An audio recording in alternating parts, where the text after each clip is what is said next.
you didn't ask for happens in your life in the shifting seasons. I don't care how good you are, I don't care how talented you are. There are some times when things aren't going to go right, and you have to deal with it. You can find yourself stressed out. You can find yourself depressed, mentally fragile because of the experiences, the turbulence that you have gone through. You can experience enough pain in life that it can clobber you to the ground, and you believe you can't do it. You believe that this is it for you. No, it's not. What if you told people the story of, hey, I had a fucked up life, but I don't want to tell you that. I'm going to tell you what I'm going to do next, and I'm going to go out and do it. That is what self-development is about. That is what peak performance is about. That is what breaking through self-limiting beliefs is about, is rewriting the story. Because as long as you have breath in your lungs, as long as your heart is beating, as long as you have consciousness in your mind, you can go and rewrite the story of how your life ends. Setbacks will happen. When they do, it's okay to cry, but eventually you have to get over it and move on. It is good to be uncomfortable. I've never met anybody who was terribly creative or gifted or strong in leadership who was also comfortable. It's always those people who say, is there not a cause? Those exceptional people who are uncomfortable with the times and rise to the challenge because they refuse to allow the chaos around them to determine the conqueror within them. People who resist the toll to go down and stand fiercely in spite of opposition and say, I'm going to do it anyway. Forget all your problems. Everyone has the same problems. It's our solutions to those problems that make us different. Do you have the courage to get what you want? It takes courage to achieve your goals, man. It's easy to give up. It's easy to look at these people and make excuses as to why they can do what you can't. You have everything you need to achieve anything. Our great problem is not that we feel that we are powerless, but that deep down inside we feel that we are powerful beyond measure. It's an incredible thought. It's almost a scary thought, isn't it? But it's also true, because the powers that you have are extraordinary. Have faith like a child. Adults are too skeptical. You may not be able to do all you find out. You may not be able to do all you find out, but you should find out all you can do. See, you don't want to wind up at the end of your life and discover that you've lived only 1/10 of it, and the other 9/10 went down the drain. Be curious. Get excited like a child over your ability to make yourself do anything for change. The law of use. And it goes something like this. Whatever you don't use, you lose. Lack of use causes loss. You lose automatically when you quit. The same thing goes for all the human virtues. Ambition, unused, declines. Strong feelings, unused, diminish.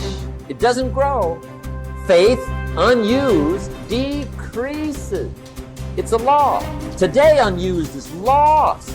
A talent unused is lost. An ability unused is lost. So here's one of the key expressions of the evening. Take a new inventory of yourself. Starting tomorrow, new project. Take a new inventory and make sure that all of your talent and ability and mentality and ingenuity and vitality and strong feelings, faith, courage, make sure that all you've got's being used. Otherwise, you lose. Repetition, repetition, repetition. Go over it. And if you repeat it, go over it, sure enough, someday, some mysterious day, the idea takes root, starts to grow, and shows up in your personality and your lifestyle. I don't care where you come from.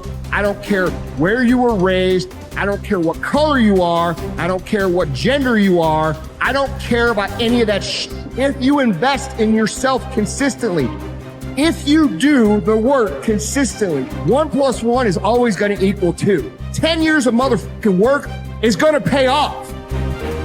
Dig deep.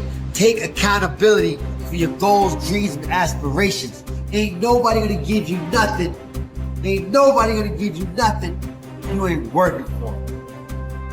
And the reason why some of you can't get to that next level, we don't have enough stuff in you to push you to get through some of the hell you gotta go through. That house ain't gonna get you through that hell. That car ain't gonna get you through that hell. You only go to another level when you're on this level and you eating out of trash cans and you say, enough is enough. I'll do whatever it takes. Do you, be you, for you, why?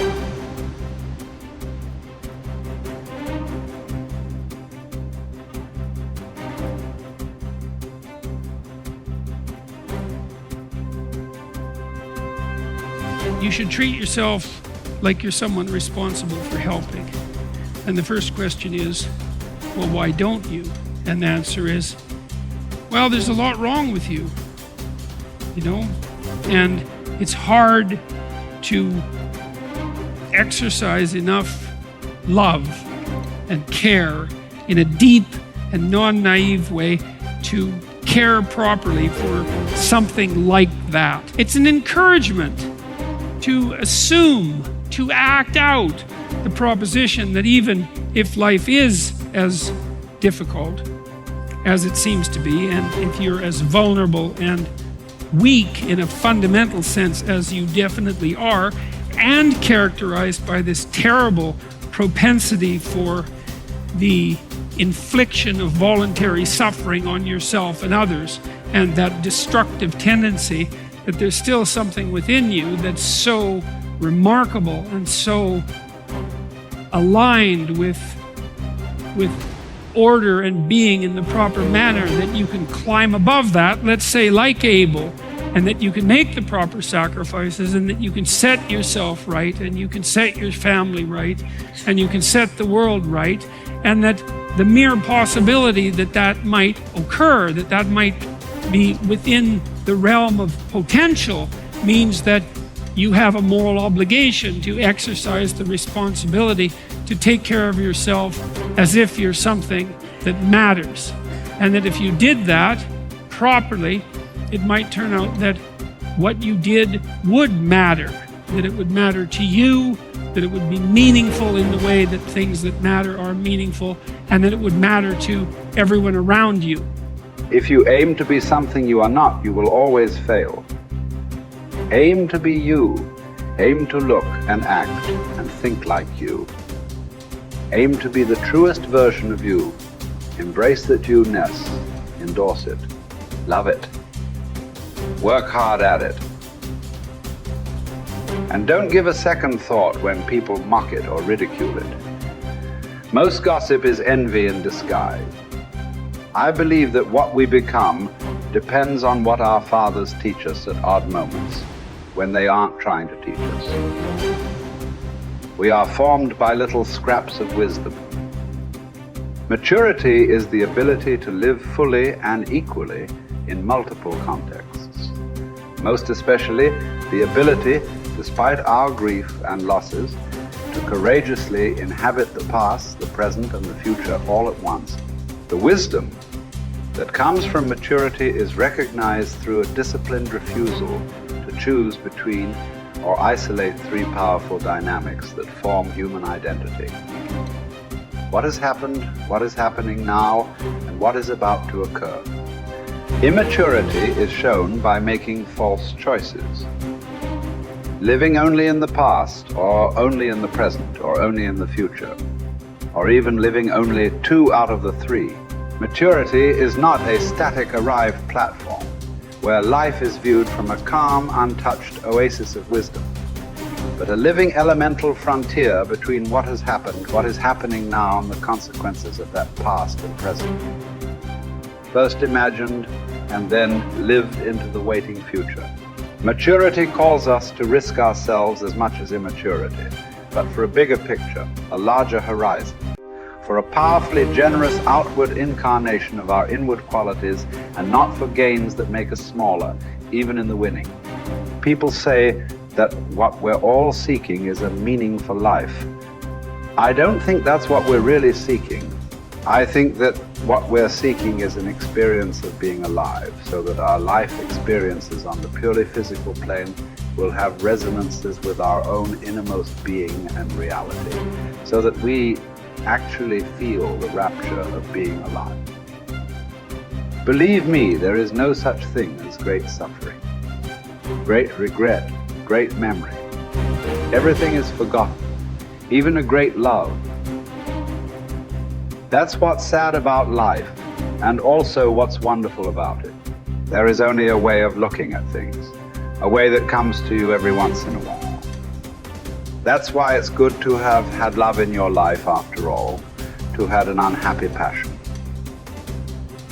It gives you an alibi for the vague despairs we all suffer from.